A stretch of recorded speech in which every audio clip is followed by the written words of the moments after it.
Você está no Pode Ler e Escrever, o podcast literário. Por aqui, conversamos com escritores, profissionais do livro, produtores de conteúdo e amantes da literatura. Chega mais e aprenda com a gente. Olá pessoas, está começando mais um episódio aqui do Pode Ler e Escrever. Eu sou o Juliano e o nosso convidado de hoje, ele é antropólogo, pesquisador de cidades, consumo e trabalho. Ele é formado em comunicação social e também em ciências sociais, com mestrado em antropologia social. E ele é autor do livro São Paulo, a cidade na escala hipster. Seja bem-vindo, Maurício. Tudo bem com você? Olá, Juliano. Obrigado pelo convite, aqui está tudo ótimo. Bom dia, boa tarde, boa noite para quem estiver ouvindo. Ah, cara, que massa. Então, vamos para a nossa conversa. Estou bem ansioso, vamos colocar assim, porque é um tema que a gente ainda não abordou aqui, né? Quando a gente fala de cidades, comportamento, essa nova geração, e você transformou toda a sua pesquisa, né, de anos num livro, então vai ser bem legal a gente tratar aqui. Bom, para a gente começar, Maurício, eu queria conhecer um pouco mais, assim, da sua linha de pesquisa, né, sobre o seu trabalho, no que consiste, né? Você que é antropólogo, né, enfim, do que você faz em relação ao estudo da cidade, consumo, trabalho, as pessoas, como tudo isso gira. Fala um pouquinho para a gente. Bom, vamos lá. A minha primeira formação, na verdade, não é em ciências sociais, é em comunicação, né? Então, enfim, já faz bastante tempo. E durante a minha trajetória no mercado de comunicação, eu vinha me organizando para fazer mestrado, vida acadêmica, enfim, trabalhar com pesquisa em comunicação. Sim. E aí, no meio do caminho, eu fui percebendo que eu não queria pesquisar aquilo. Na verdade, que a minha área era outra coisa. E eu fui percebendo muito o quanto eu era muito atraído pela cidade, né? Eu moro em São Paulo. Eu nasci e cresci na Zona Leste de São Paulo, na periferia de São Paulo. E desde muito cedo, eu fui fazer o ensino médio no centro da cidade. Então, tem um circular pela cidade que já foi me interessando desde muito cedo, né? Um processo de descobrir a cidade e observar as dinâmicas da cidade. E aí teve algum momento que eu decidi que, ao invés de fazer uma pós-graduação, um mestrado na área da comunicação, eu queria fazer uma outra graduação e eu queria me especializar, meu maior foco de interesse era pensar a cidade. Pensar dinâmicas urbanas, circulação na cidade, o quanto que as pessoas usufruem da cidade e fazem a cidade ao mesmo tempo, né? Quais são os conflitos, quais são enfim, todas as dinâmicas que fazem com que as cidades existam, né? E que uma cidade complexa como São Paulo, por exemplo, o que torna uma cidade grande como São Paulo tão diversa e tão plural e tão complexa.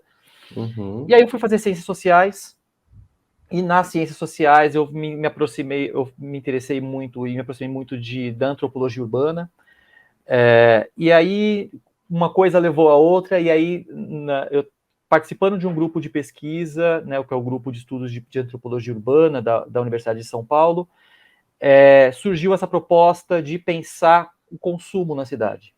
Né, pensar o quanto que o consumo tinha uma capacidade de transformar a cidade e fazer cidade, né, o quanto o que as pessoas procuram, ou os estabelecimentos que são oferecidos, o que é dito sobre a cidade, sobre um determinado bairro, sobre uma determinada região, sobre o quanto que isso tem o poder de produzir cidade, produzir o que é reconhecido pelas pessoas como cidade.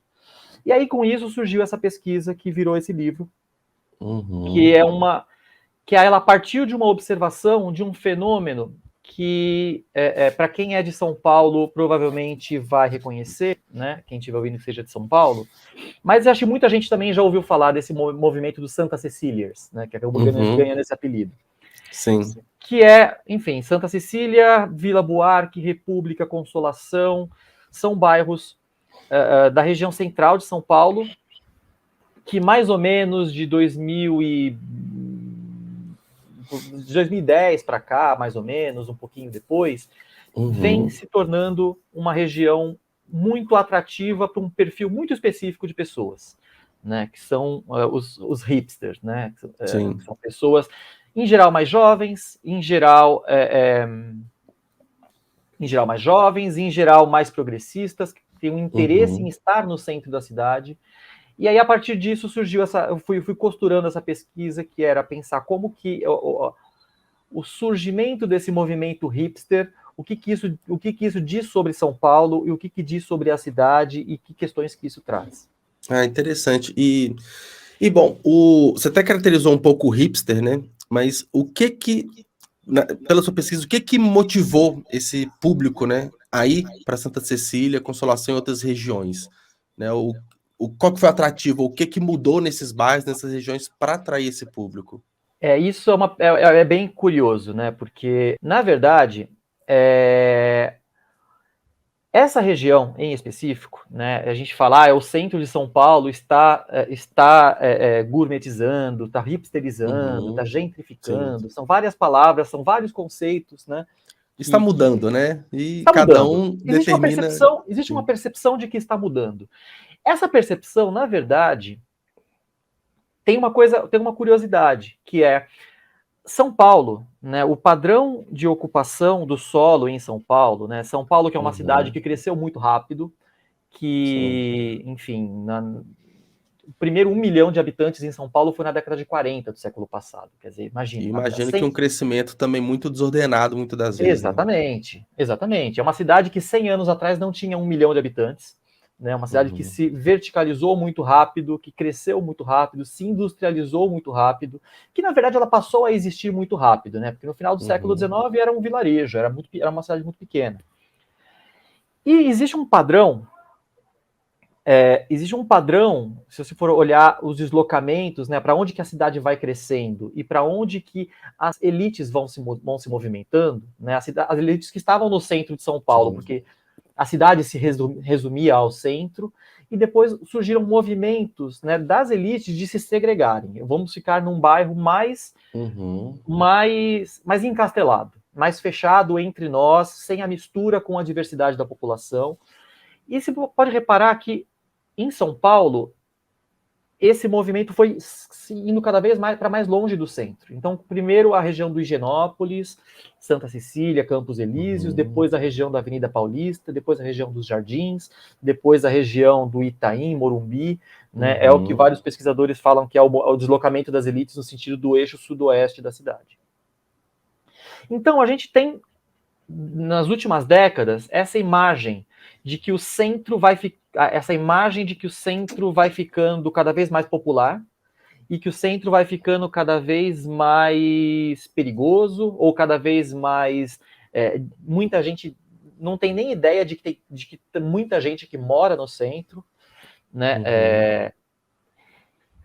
E aí a gente observa... E aí, para responder a sua pergunta, né, o que atraiu essas pessoas para o centro, você começa a perceber que aí tem vários fatores.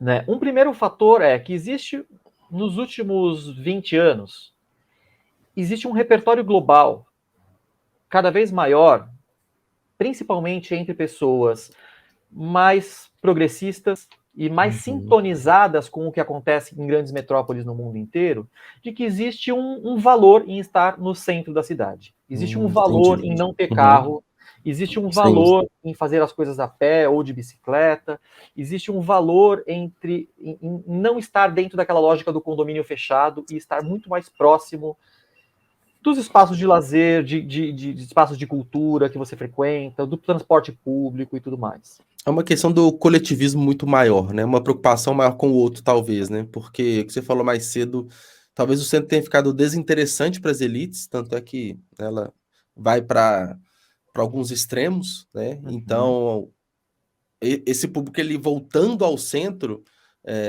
tem esses aspectos que você falou, né? E, talvez de preocupar mais com o meio ambiente, com a infraestrutura, com o social, de uma forma geral, né? Exatamente. E a gente está falando de pessoas, e aí a gente começa a entrar, porque assim, o centro, ele é talvez não, certamente é a região da cidade mais bem servida de infraestrutura urbana, de serviços, né?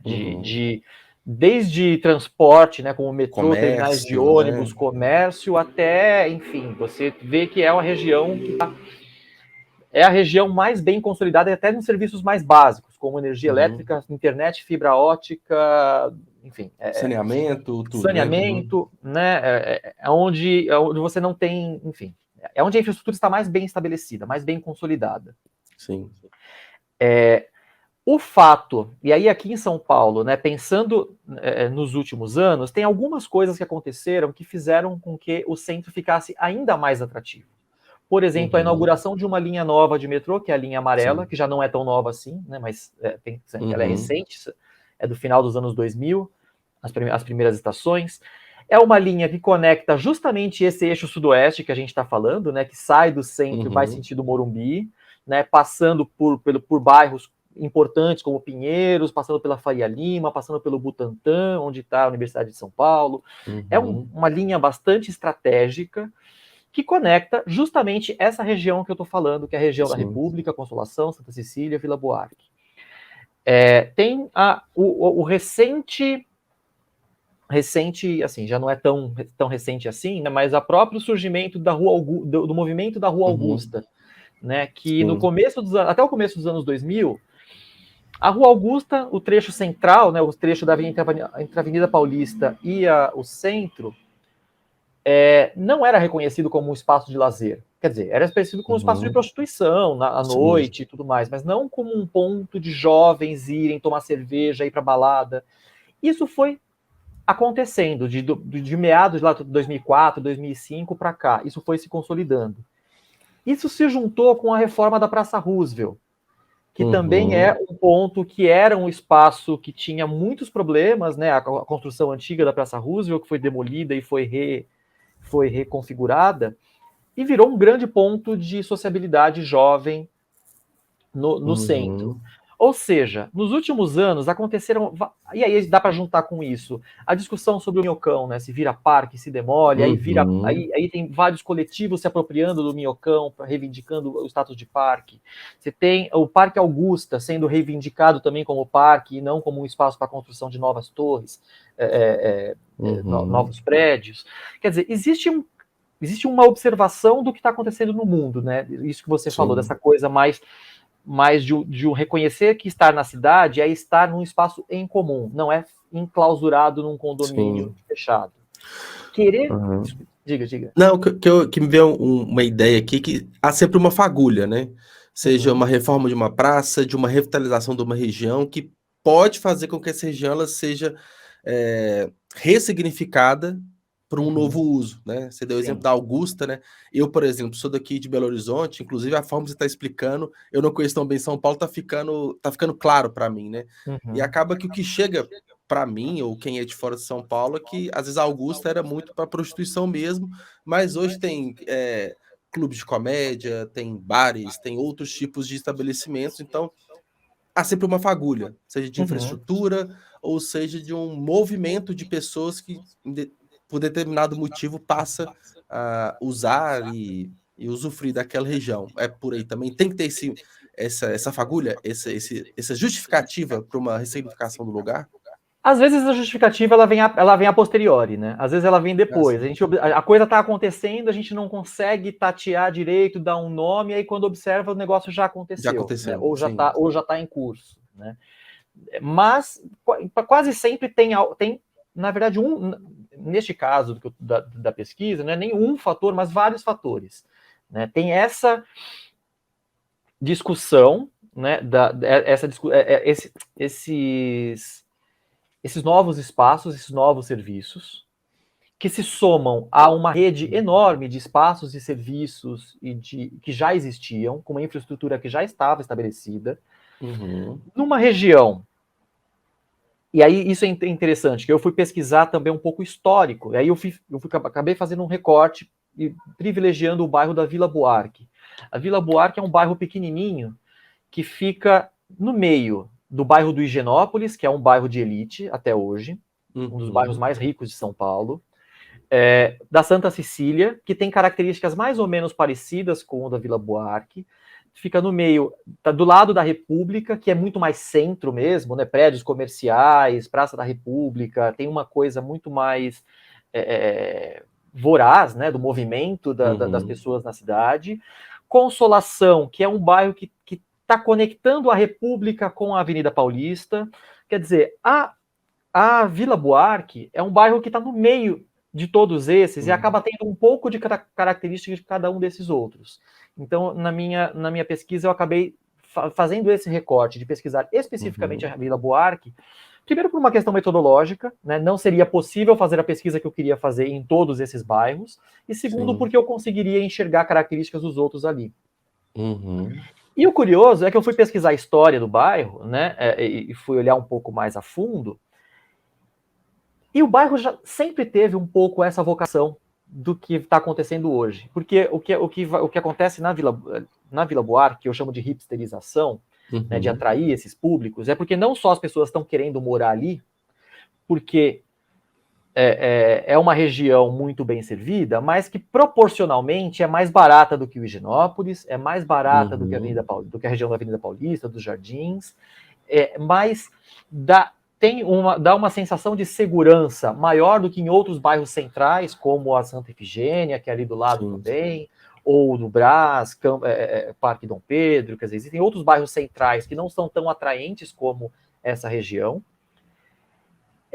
Mas esse bairro tem uma infraestrutura que desde sempre esteve ali, que já tinha um pouco dessas características boêmias, de vanguarda.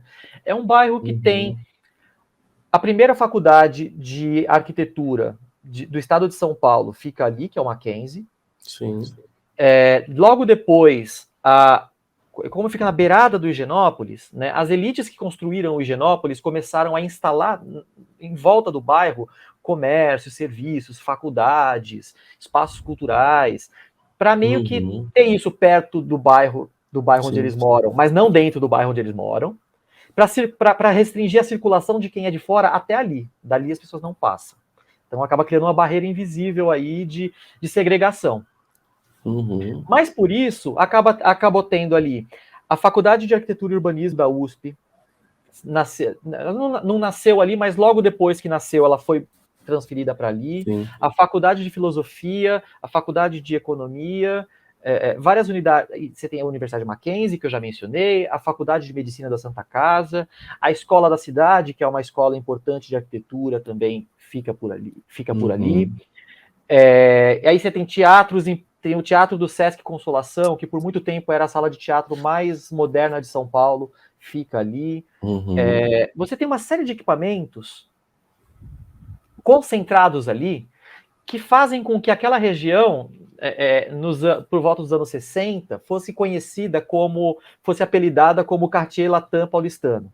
O Quartier Latam em Paris é aquele bairro onde fica a Sorbonne, várias faculdades, várias universidades, então tem um burburinho intelectual de estudantes, os cafés, né? E aí falava-se que a Vila Buarque era conhecida como Quartier Latam paulistano, porque você tinha muitas universidades ali e tudo mais.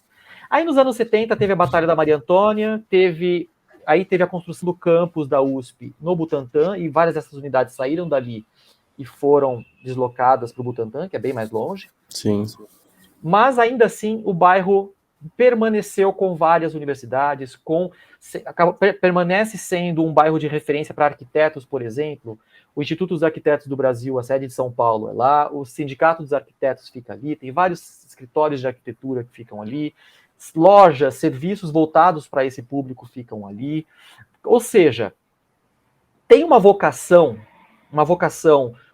criativa, intelectual, boêmia, cultural, né? Tudo cultural, com os teatros, com a biblioteca, com as bibliotecas, tem a faculdade de filosofia e ciência política. Quer dizer, isso sempre existiu ali, desde que o bairro foi urbanizado. Então, não é exatamente uma novidade que muita gente olhe para ali e fala: olha essa ambiência, olha tudo que tem aqui no entorno, eu quero morar aqui. Entendeu? Sim, sim. E a sua pesquisa, pelo que você está falando, é muito de estudo, né, de histórico, né, de ver como que foi a evolução, né, dessas regiões, mas eu imagino que também deve ter feito parte conversar com as pessoas, né? Sim. Entrevistas. Como que foi nesse aspecto de as pessoas entendem que elas fazem parte desse tipo de movimento e tudo, ou não? É muito engraçado, porque uma das grandes pegadinhas, né, na minha pesquisa, e não à toa, acho que foi uma das últimas coisas que eu consegui organizar, né, é o que é uma definição do hipster. Né, porque o hipster é uma palavra, primeiro, é um conceito importado, né, que nasce num contexto, aí depois ganha um outro significado nos anos 2000, mas que normalmente é usado como uma palavra acusatória. Uma palavra meio debochada, né? Você é mó hipster, ou esse lugar é lugar de hipster, né? Então, as pessoas, elas não se reconhecem como hipsters. Mas se encaixam perfeitamente no conceito, né? Mas se encaixam muito bem no conceito, né? Aí teve esse desafio também, né? De pensar numa definição. Mas tinha uma outra coisa que era um aspecto muito curioso, que a pessoa não se reconhece como hipster, porque é uma palavra acusatória de alguma forma, né? Não necessariamente depreciativa, mas nunca é legal ser chamado de hipster. Mas é muito engraçado porque todo mundo sabia exatamente do que eu estava falando, tinha muitos amigos que eram, mas ninguém era, né? E aí, uma outra coisa que era muito curiosa é que as pessoas, elas falavam que elas percebiam mudança no bairro. Elas percebiam que o bairro estava mudando. Elas percebiam que vários estabelecimentos comerciais novos estavam aparecendo, voltados para esse público. Elas percebiam que o preço, o custo de vida ali estava aumentando. E aí, o maior desafio era justamente ouvir as pessoas, ver o que elas estavam falando e, primeiro, tinha uma questão sobre a discussão do tema da gentrificação, né, que é um conceito que nasceu nos anos 60 na Inglaterra, que desde os anos 70 tem sido muito usado para falar, principalmente das cidades no norte global, né, Estados Unidos, Europa, mas muito nos Estados Unidos, sobre processos em que um bairro popular, por exemplo, um bairro operário ou um bairro de imigrantes,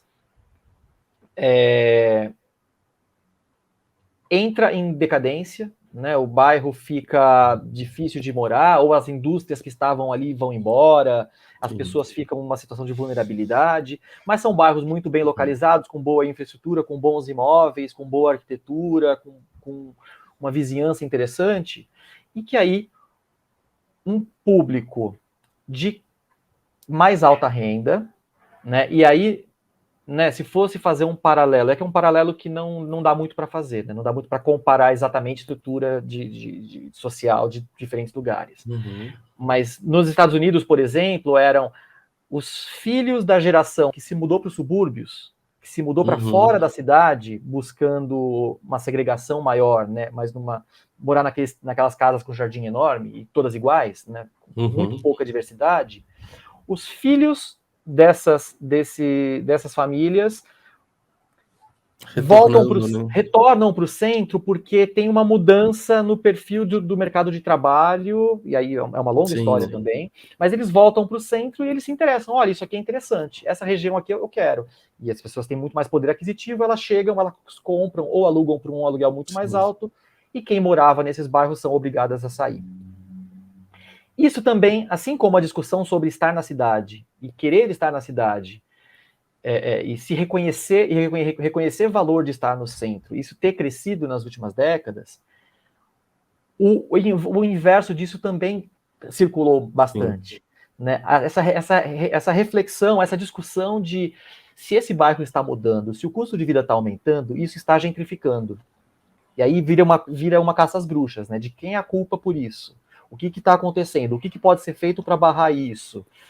Né? E isso era um desafio também, né, que você perguntou, só para finalizar, né, que você perguntou de ouvir as pessoas, porque conceitualmente, justamente por ser um bairro que sempre foi de elite, ou sempre foi, né, a Vila Buarque, sempre foi ocupado por camadas médias e altas, não era exatamente um fenômeno de gentrificação estritamente, assim, analiticamente. Mas as pessoas falavam, gentrificação, o que está acontecendo aqui é gentrificação, está gentrificando. E aí eu, como antropólogo, tenho um desafio que é não duvidar do que as pessoas estão falando, mas tentar entender o que significa o que elas estão dizendo. Né? E aí, se de fato é gentrificação, né? Se o que elas estão falando é o conceito correto, né? Porque às vezes se perde, né? As pessoas falam, mas... Né?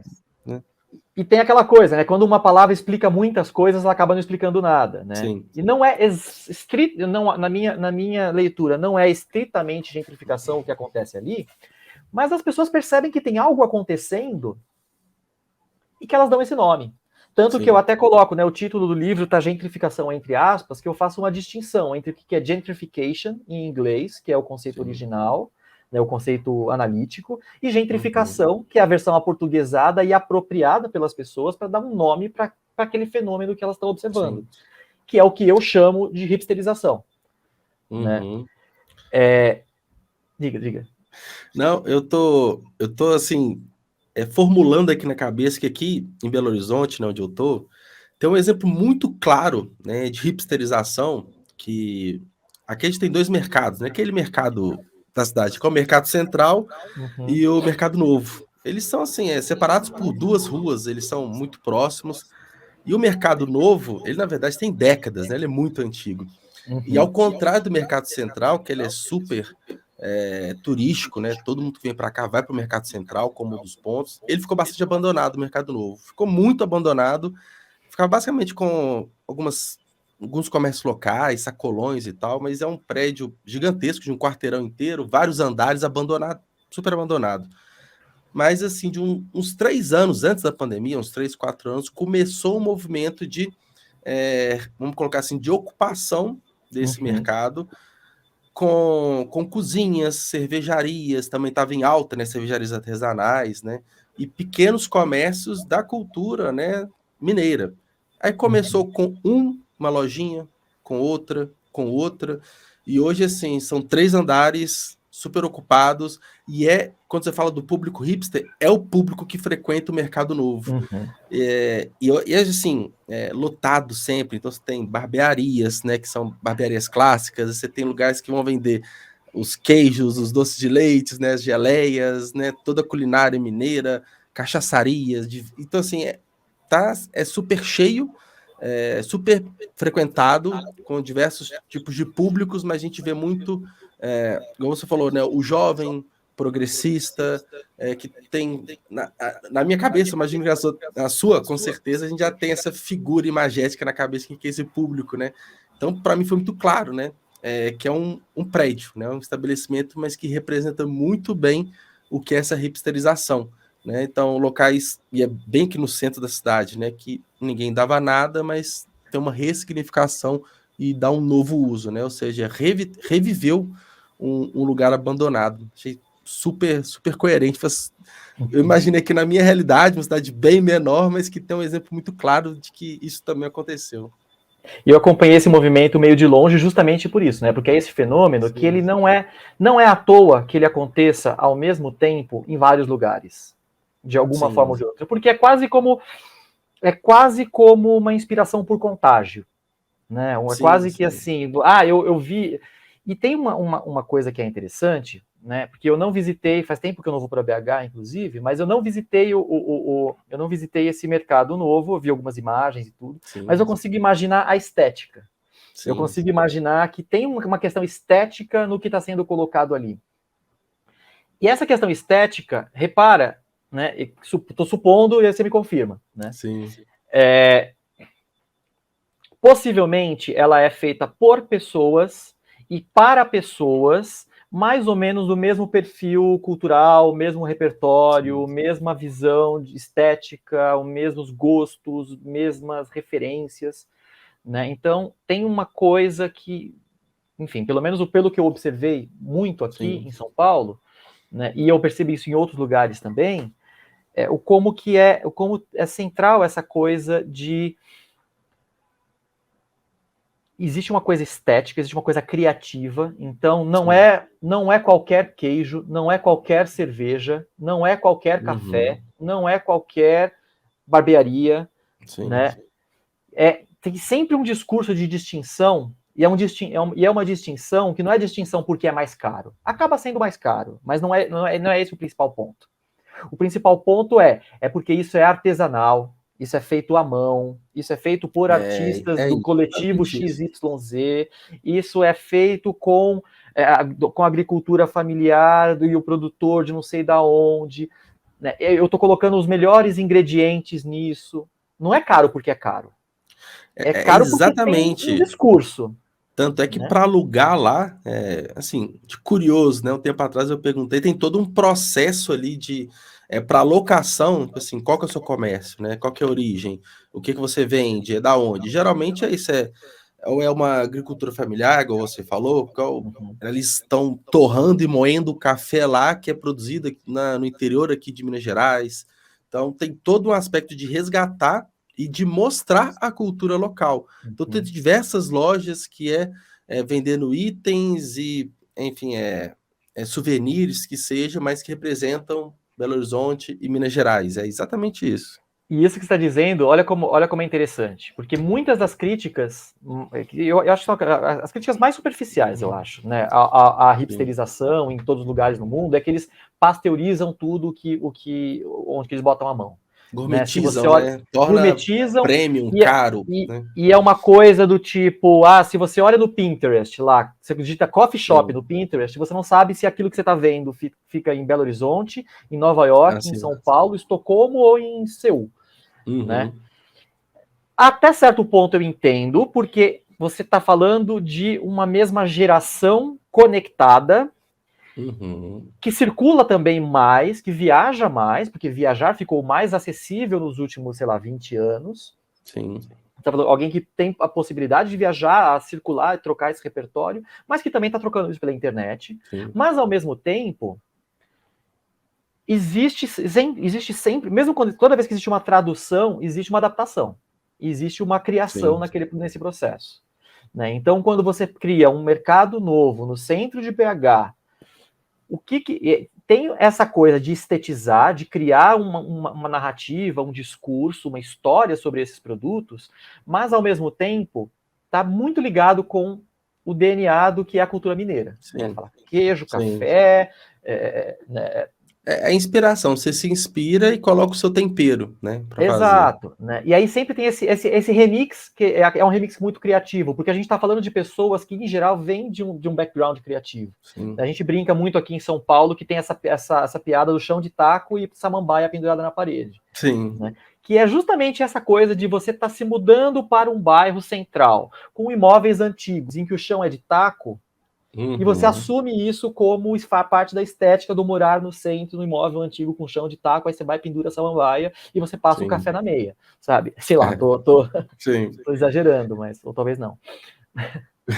Não, e tem um fator também que muitas das vezes esse público vai querer, a gente tá falando de conectividade, de tecnologia também, as pessoas vão querer compartilhar, vão querer mostrar. Então são mais pessoas mostrando essa estética, reforçando o que muitos vão falar que é um estereótipo, né? Enfim. Então tem muito isso também, né? Que a estética ela fica marcada nas nossas mentes porque elas são muito compartilhadas, são muito mostradas, né? As pessoas querem falar que estão ali, né? E aquele movimento em massa. Se uma pessoa mostra, ela inspira outra e vai toda essa cadeia, né? Cada vez mais as pessoas querem fazer parte disso, né? Mas olha só, e aí tem uma coisa que é... Porque assim, se for parar para pensar, praticamente qualquer negócio, qualquer área, também tem isso. A pessoa tem que criar visibilidade para o seu negócio para que ele atraia público e tudo mais. Diversos mundos, né? Sim. Diversos mundos. Mas tem uma coisa muito específica do universo hipster, que é e aí, uma das outras características que normalmente é atribuída ao hipster, e que quando dita sozinha fica meio solta, mas faz sentido, que é essa coisa de uma atenção para a vanguarda, atenção para o que não é o que todo mundo consome, é o que é diferente. É o que... Ou aquele resgate, né? Você falou da samambaia, do piso de taco. Ninguém tem samambaia em casa, eu vou ter uma samambaia que a minha avó tinha. O piso de taco, né? A roupa do brechó. O azulejo antigo na cozinha, no banheiro, né? Só que isso só tem valor para quem compartilha do mesmo repertório de referências, né? Então pode ser que se eu moro numa casa com chão de taco, com samambaia e não sei o que lá, né? Eu sempre faço a distinção, né, que o hipster produz distinção mas não é uma distinção, eu sou mais rico do que outro grupo e tudo mais. Mas eu sou mais descolado, eu tenho um repertório mais afinado, sofisticado, mais apurado do que, por exemplo, o meu primo Yuppie que trabalha no banco, sabe? Sim. Então tem um pouco essa coisa, né? O que é o chão de taco com a samambaia e colecionar disco de vinil e saber todos esses estereótipos, isso tudo é valorizado, isso tudo ele é valorizado dentro de um universo. E se esse universo te aceita, você está dentro. Senão você pode ser um fake tentando parecer o que não é.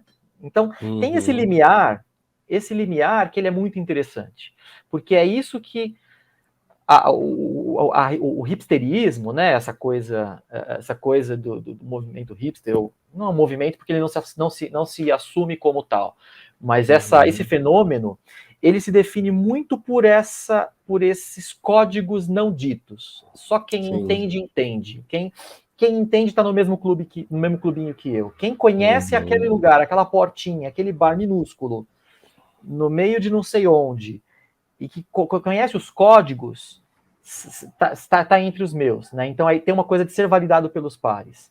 Sim. Né?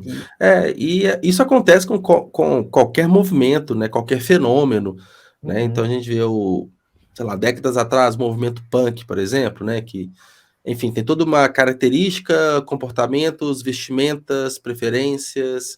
Então, do hipster da mesma forma, né? Então, e também acontece muito dos aventureiros, né? Pessoa que acha que quer fazer parte porque acha que é legal e depois vê que não é para ele, né? Tá tudo bem também, né?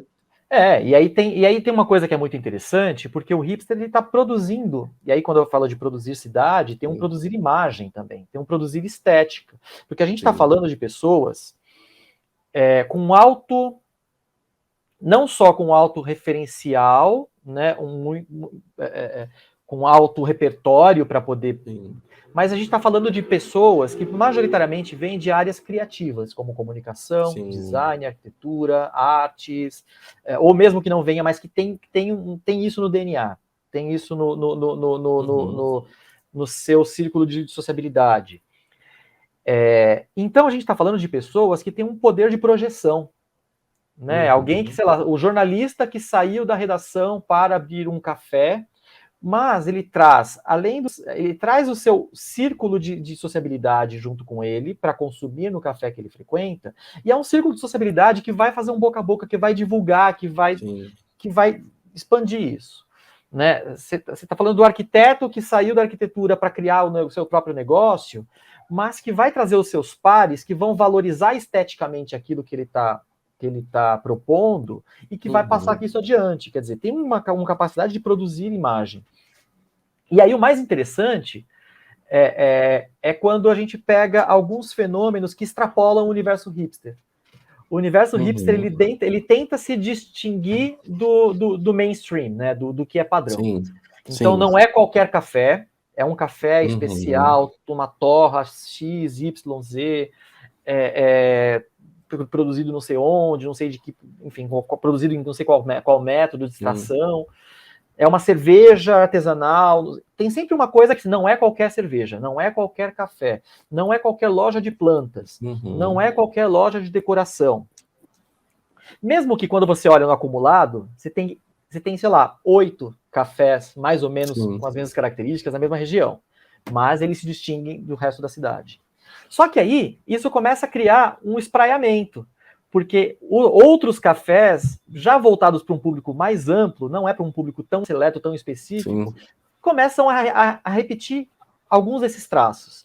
Para mim, o melhor exemplo é a barbearia. A barbearia, ela surge, né? Tem uma coisa mimética, né? De imitar uma estética retrô, vintage, não é retrô, né? De você pegar uma coisa que é, sei lá, dos anos 60, dos anos 50, e você... a navalha, né? Pegar até os itens antigos, assim, a estética antiga mesmo. Isso surge ao mesmo tempo em que barba volta a ser, né? Sei lá, nos anos 90, anos 2000, o jovem não usava barba. Né? E agora já virou outra coisa.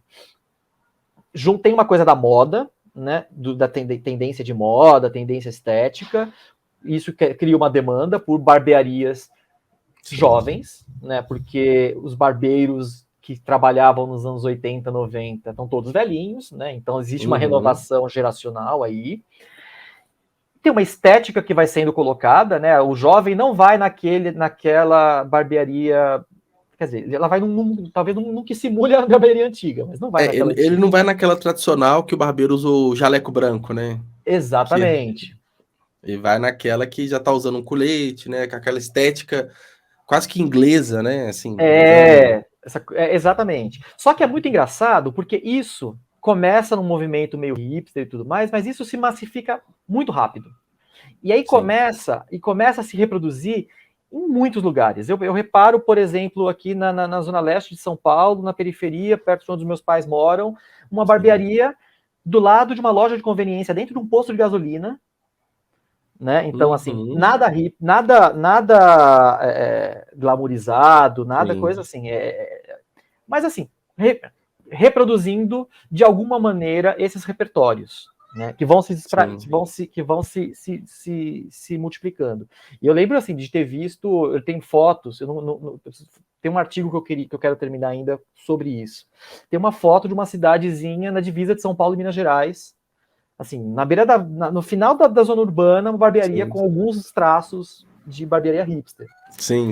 Então você vê que isso vai, depois ele vai se espraiando. Isso vai, né, a estética de ter uma coisa meio com uma luz, aquela luz com o filamento aparecendo, tem um mobiliário que vai aparecendo em outros lugares, que vai escapando um pouco desse universo restrito. Né? Mas isso porque está produzindo cultura, está produzindo estética, está produzindo desejo, está produzindo tendência, né? E aí é muito engraçado porque aí quando isso vai acontecendo, isso vai deixando de estar presente no universo hipster, porque a tendência agora é outra, a estética agora é outra. Aí já mudou, né? Já outra. Mudou, né? E aí é muito interessante porque você vai vendo esses ciclos, essas ondas de significados que o consumo atribui a determinados objetos ou práticas e que vão se transformando a partir dessas ondas. Legal. E, bom Maurício, toda não, né, mas, digamos assim, um resumo do resumo, assim, da sua linha de pesquisa, você explicou muito bem, né, sobre tudo isso, e eu tenho uma curiosidade agora entender o porquê que você decidiu transformar isso em um livro, né? Isso era uma ideia desde o começo, ou se não, quando e como que surgiu essa oportunidade? E assim, para mim, né, olhando logo de casa, faz total sentido, né? Pelo público, quem você quer atingir, levar isso através de um livro. A gente falou tanto, são regiões, tem as bibliotecas, um apelo cultural muito forte, e obviamente os livros estão ali no meio, né? Como que foi esse processo de transformar a pesquisa num livro? Na verdade, eu tinha, desde quando eu comecei a escrever, na verdade, desde quando eu propus o projeto, né, na pós-graduação, eu tinha uma preocupação, né, uma inquietação, na verdade, que é olhar para fenômenos que acontecem no mundo inteiro, mas que não são a mesma coisa no mundo inteiro. Né? Você tem coisas parecidas, sei lá, eu posso olhar coisas que acontecem aqui em São Paulo e comparar com algo que eu tenha visto em Nova York, ou que eu tenha visto em Buenos Aires, ou que eu tenha visto, sei lá, em qualquer outro lugar do mundo.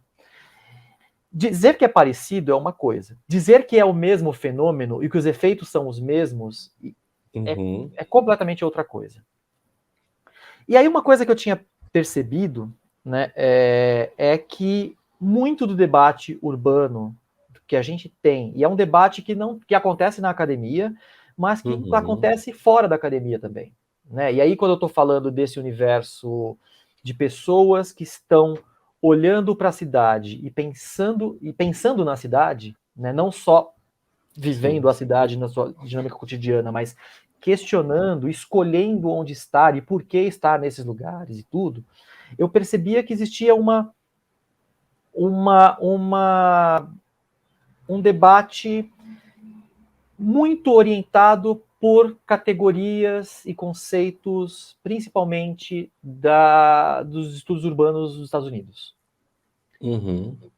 E aí eu fui procurar, e aí fazendo já a pesquisa, né, e eu já inquieto com isso, né, e pesquisando eu percebia como tinha muito pouca produção acadêmica e literária sobre isso no Brasil. Eu acho que o que mais chega mais próximo e que eu que eu mais me reconheci, assim, que eu me inspirei muito foram as pesquisas do Gilberto Velho, que é um antropólogo brasileiro, sobre o Rio de Janeiro, sobre o bairro de Copacabana. E aí eu percebia que tinha uns fenômenos, algumas coisas dos anos 70 em Copacabana que também apareciam no que eu estava fazendo aqui. Mas era sempre dentro de um universo acadêmico, de um universo...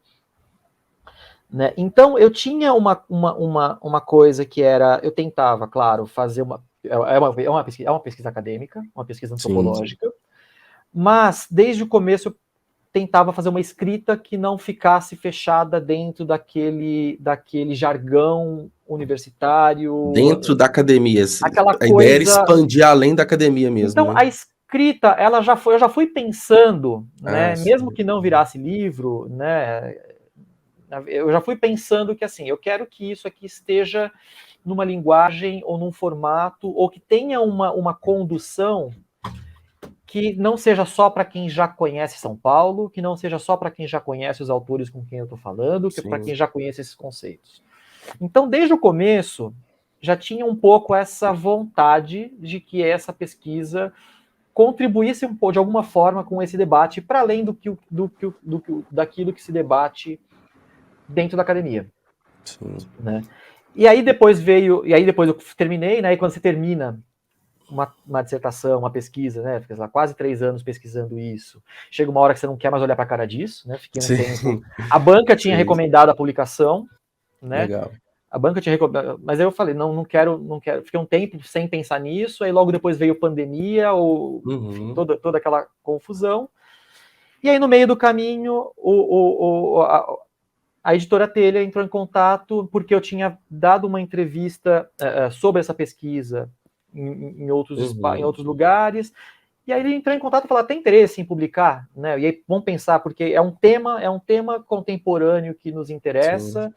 E que pode ser interessante. Né? E esse convite veio batia justamente com essa minha vontade, que é fazer com que essa reflexão não fique restrita só a quem eventualmente buscar as palavras-chave ou esteja pesquisando isso. Mas tentar alcançar uma... que legal. E acaba que o livro ele é para quem? Né? Quem que é o seu público? Eu acho que é o próprio hipster ou não? Possivelmente porque... Não, eu acho que o público maior é quem esteja pensando... E assim... Quem tenha interesse em pensar a cidade, ou pensar esses bairros em específico que eu estou falando, ou esses conceitos que eu estou falando, porque eu estou falando da história do bairro em si, mas eu estou falando também sobre uma discussão sobre esse conceito de gentrificação. Eu estou falando sobre cosmopolitismo, porque é essa circulação de repertórios, de referências, de influências, né, que acontecem no mundo inteiro.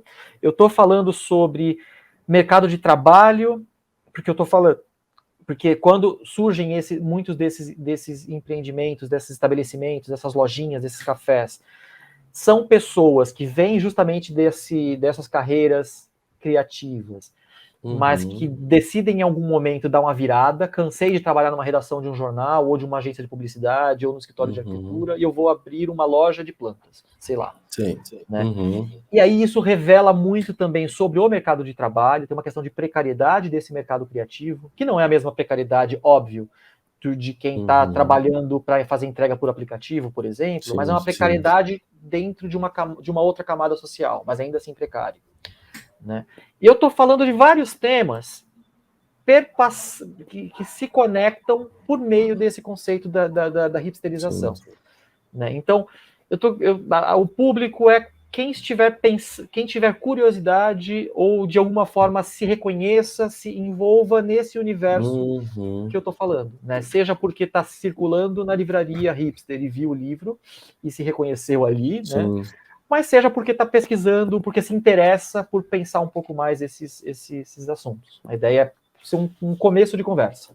Bom, Maurício, o livro ele já tá publicado, lançado, e quem quiser comprar, como que faz? Apesar que o evento de lançamento ainda não ocorreu, né? Ele já. Isso. O evento de lançamento vai ser no sábado, dia 1º de julho, para quem ouvir antes disso, né? Sim. Na livraria Tapera Taperá, no centro de São Paulo, né? Na Galeria Metrópole. Legal. Mas também está disponível já no site da Editora Telha, na Amazon, enfim, é só procurar lá por hipsterização, Cidade na Escala Hipster. Enfim. Inclusive, quem quiser comprar antes e levar para receber também o seu pode. autógrafo no dia de lançamento, fica à vontade, né? Sim, que legal. sim, mas já está disponível já pode ser comprado. Massa. E Maurício, como que as pessoas te encontram, né? Porque, não, assim, o livro, né, você já falou, mas não só em relação ao livro, mas quem quiser te acompanhar sobre o seu trabalho, sobre suas linhas de pesquisa, qual que é o melhor canal? Olha, para me acompanhar, assim, eu tô no Twitter e no Instagram como @maucantara, M-A-U, Mau e Cântara, né? Malcântara. Mas eu acabo falando pouco sobre trabalho lá, enfim, são outros assuntos lá, mas enfim, pode me seguir por lá. Sim, legal então. Bom, Maurício, obrigado pela conversa, adorei conhecer mais sobre o tema, sua linha de pesquisa, sobre o seu livro, e desejo que dê tudo certo no lançamento, dia 1º de julho, que seja cheio de pessoas, várias fotos, vários autógrafos, e também sucesso na sua carreira literária. Muito obrigado. Ok, eu que agradeço pelo convite, um grande abraço, foi muito legal. Até mais, tchau, tchau. Até mais, tchau, tchau.